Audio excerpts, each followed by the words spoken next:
Hello and welcome to technical explain. इस video में हम इम्पोर्टेंट एनालॉजीज डिस्कस करेंगे फॉर 16 जुलाई GATE general test. Number 21 intimidate Videl.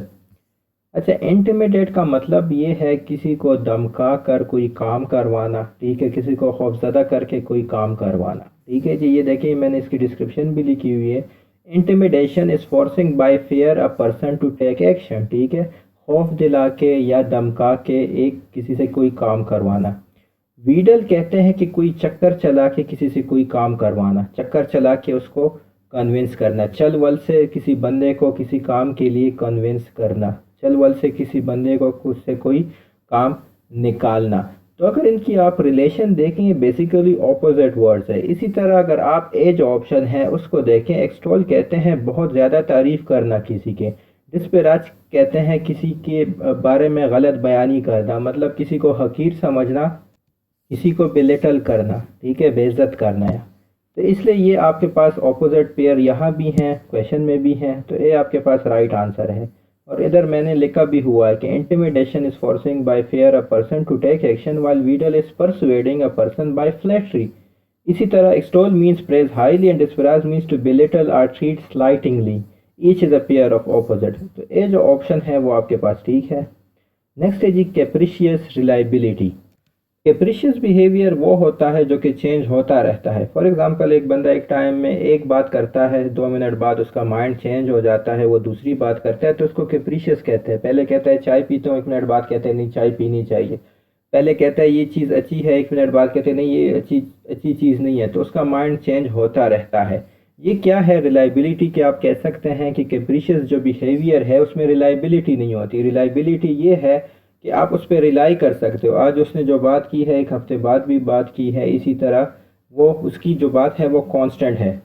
इसी तरह अगर आप ई ऑप्शन देखें एक्सटेम्पोरेनियस, एक्सटेम्पोरेनियस कहते हैं कि जो पहले से प्लान ना किया गया, जो कि ऑर्गेनाइज ना किया गया हो, ठीक है जी, वो इम्पल्सिव होता है, उसी टाइम पे अकर हो जाता है। फॉर एग्जांपल आपसे सडनली कोई सवाल पूछ लिया, आप उसी टाइम पे उसका जवाब दे देते हैं। अच्छा, वो चीज़ प्रिडिक्टेबल नहीं हो सकती, जैसे कैप्रिशियस बिहेवियर रिलायबल नहीं हो सकता, एक्सटेम्पोरेनियस प्रिडिक्टेबिलिटी उसमें नहीं हो सकती। तो इधर आपके पास ई ऑप्शन ठीक है।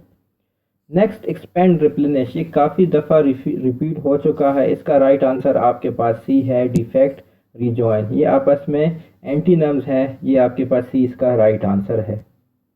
लूथ कोयर्जन, लूथ कहते हैं अनविलिंग को। अब कोई बंदा कुछ ना करना चाहता हो, आप उसको कोयर्स कर सकते हैं, आप उस पर फोर्स अप्लाई कर सकते हैं कि वो काम करें, ठीक है, वो अपना माइंड चेंज कर लें। इसी तरह अगर कोई बंदा रिलेक्टेंट है, ये जो डी ऑप्शन है इसको देख लें, अगर कोई बंदा रिलेक्टेंट है आप उसको परसुएट कर सकते हैं, दलाइल दे सकते हैं कि वो काम कर ले, अपना माइंड चेंज कर ले और काम कर ले, ठीक है। तो इधर आपके पास जो डी ऑप्शन है वो ठीक है। ये मैंने लिखा हुआ है, इफ समवन इज लूथ यानी कि unwilling to do something, coercion use of force may be required to change his mind. Similarly, if a person is reluctant, he may be persuaded to change his mind. तो D option आपके पास इधर ठीक है। Next है जी scales fish. Scale जो है वो fish पे होते हैं, उसके जो ऊपर होते हैं फिश के ऊपर वो स्केल्स होते हैं। इसी तरह स्किन जो होता है, वो चमड़ा जो होता है वो एक आदमी के ऊपर होता है, एक ह्यूमन के ऊपर होता है। अब इसमें बर्ड फीदर क्यों नहीं टिक थी कि देखें इसका सीक्वेंस देख लें। अगर ये फेदर बर्ड होता ये ऑप्शन आप टिक करते हैं। इसी तरह ट्री लीव्स का आप सीक्वेंस देख लें, ये भी आपका गलत है। लीव्स ट्री होता तो शायद ठीक होता। Bear fur, again fur bear होता तो ठीक होता। लेडी ड्रेस, अगेन आपके पास इधर सीक्वेंस, बाकी सारों में सीक्वेंस गलत है। सीक्वेंस सिर्फ किस में ठीक है, सीक्वेंस सिर्फ बी में ठीक है, ठीक है जी।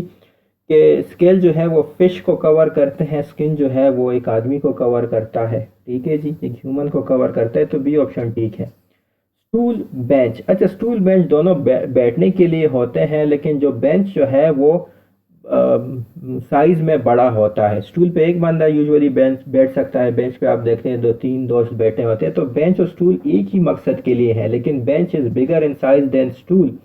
इसी तरह अगर आप फुट रूल और यार्ड स्टिक को देख लें, फुट रूल जो है जिससे आप फुट मैयर कर सकते हैं, यार्ड स्टिक आप एक यार्ड के बराबर होता है जिससे आप यार्ड मैयर करते हैं। तो ये दोनों लेंथ मैयर करने के लिए होता है, लेकिन फुट रूल साइज में छोटा होता है, यार्ड स्टिक साइज में बड़ा होता है, ठीक है जी। तो इधर आपके पास सी ऑप्शन ठीक है। Bench is bigger than stool, yard stick is bigger than foot rule. दोनों का मकसद एक है, स्टूल बेंच पे बैठना होता है, फुट रूल यार्ड स्टिक पे लेंथ मैयर करना होता है। तो सी ऑप्शन आपका ठीक है। नेक्स्ट है जी अपील रिफ्यूज़ल। देखिए जब आप अपील करते हैं तो या वो एक्सेप्ट हो जाती है या वो रिफ्यूज़ हो जाती है, दो ही चीज़ें हैं। जब एक्सेप्ट होती है आप खुश होते हैं कि आपने जो अपील की वो एक्सेप्ट हो गई है, ठीक है, और अगर रिफ्यूज़ हो गई तो आप खफा हो जाते हैं, आप सक्सेसफुल नहीं हुए। इसी तरह आप ट्राई करते हैं, आप कोशिश करते हैं, अगर आप सक्सीड हो जाते हैं आप खुश हो जाते हैं, अगर आप सक्सीड नहीं होते तो आप फेल हो जाते हैं, फेलियर हो जाते हैं। तो इधर आपके पास जो सी ऑप्शन है वो ठीक है। अगर आपको अपील में कामयाबी नहीं मिलती तो आपको रिफ्यूज़ल मिल जाता है, अगर आपकी कोशिश में कामयाबी नहीं मिलती तो आपको फेलियर मिल जाता है। तो सी ऑप्शन आपका ठीक है। नेक्स्ट है जी वेट किलोग्राम। अच्छा, वेट को हम किलोग्राम में मैयर करते हैं, वैसे तो हम मास को किलोग्राम में मैयर करते हैं, लेकिन जनरली हम कह सकते हैं कि वेट को हम किलोग्राम में मैयर करते हैं। इसी तरह अगर आप डिस्टेंस को देखें, डिस्टेंस को हम किलोमीटर में मैयर करते हैं। तो इधर आपके पास बी जो ऑप्शन है वो ठीक है। देखिए माइल लेंथ अगेन क्या मसला है, सीक्वेंस का मसला है। अगर ये लेंथ माइल होता तो शायद ये भी ठीक होता, लेकिन यहाँ पे सीक्वेंस का मसला है, ठीक है। अगेन पाउंड वेट को भी आप देख ले, सीक्वेंस का मसला है। तो इधर आपके पास जो बी ऑप्शन है वो ठीक है। राइटर पेन, अच्छा एक राइटर होता है वो पेन को यूज़ करता है लिखने के लिए। अब देखिए ए ऑप्शन आपके पास नीडल टेलर है। अब ये क्यों गलत है, क्योंकि ये टेलर नीडल नहीं है। तो ए ऑप्शन में सीक्वेंस का मसला है, ये गलत हो गया। सी ऑप्शन में भी सीक्वेंस का मतलब है, ये पेंटर पेंट होता तो फिर हम इस पे सोचते, ये भी मसला हो गया। टीचर क्लास यहाँ पे इसका कोई रेलेवेंट ही नहीं है। इसी तरह सा कारपेंटर भी आपके पास उलट है, सीक्वेंस गलत है, ये भी गलत है। तो सीक्वेंस किस में ठीक है, सिर्फ आर्टिस्ट ब्रश में ठीक है। राइटर पेन को यूज़ करता है लिखने के लिए, आर्टिस्ट ब्रश को यूज़ करता है कोई आर्ट बनाने के लिए। तो इधर आपके पास बी जो ऑप्शन है वो आपके पास ठीक है। Thank you. चैनल को सब्सक्राइब कीजिए और ये वीडियो अपने दोस्तों के साथ शेयर कीजिए।